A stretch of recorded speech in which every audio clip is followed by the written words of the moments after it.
The following review may contain spoilers.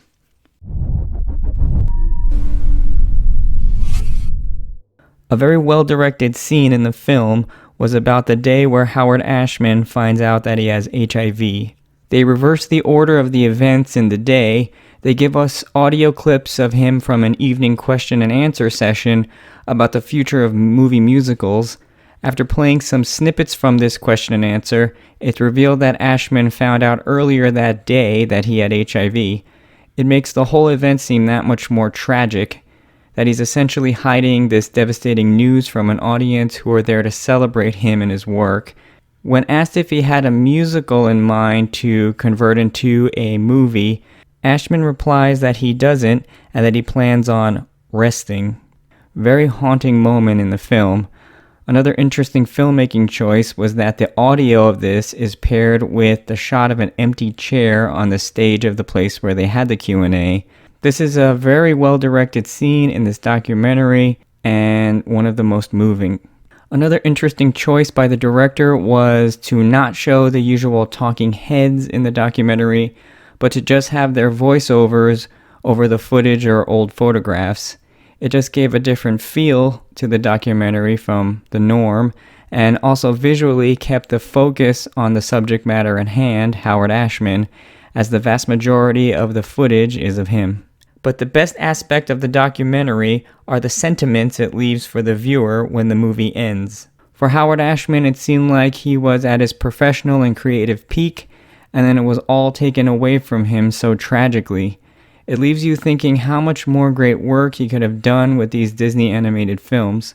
It seems like he was angry and bitter about this towards the end of his life, that he couldn't continue to create this great art he was so passionate about.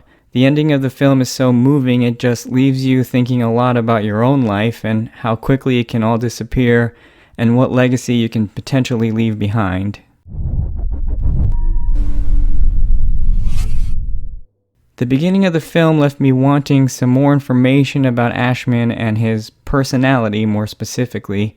It starts with his sister talking about when they were children and how Howard used to tell her stories by dressing up in makeshift costumes with blankets, etc.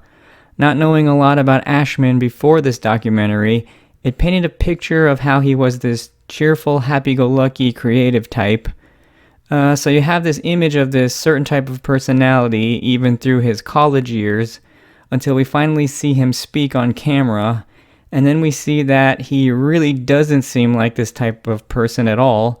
It seems like he doesn't smile a lot, he just seems like a very serious person. Later in the movie they talk about his fiery temper as well. If they're going to talk about him during his childhood as this cheerful storyteller, they should have talked about how his personality changed over the course of his life. They never really get into at what point he became sort of a more serious perfectionist type of personality. It felt like a chunk was missing or just wasn't conveyed that accurately.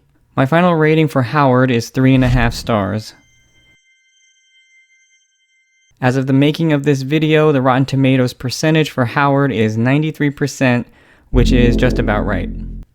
I recommend this moving documentary about this legendary figure in the world of theater and film, and it's a great reminder of how fleeting life can be, and how in this short amount of time we have, we should always strive to be our best, to give it everything we have like Mr. Ashman did.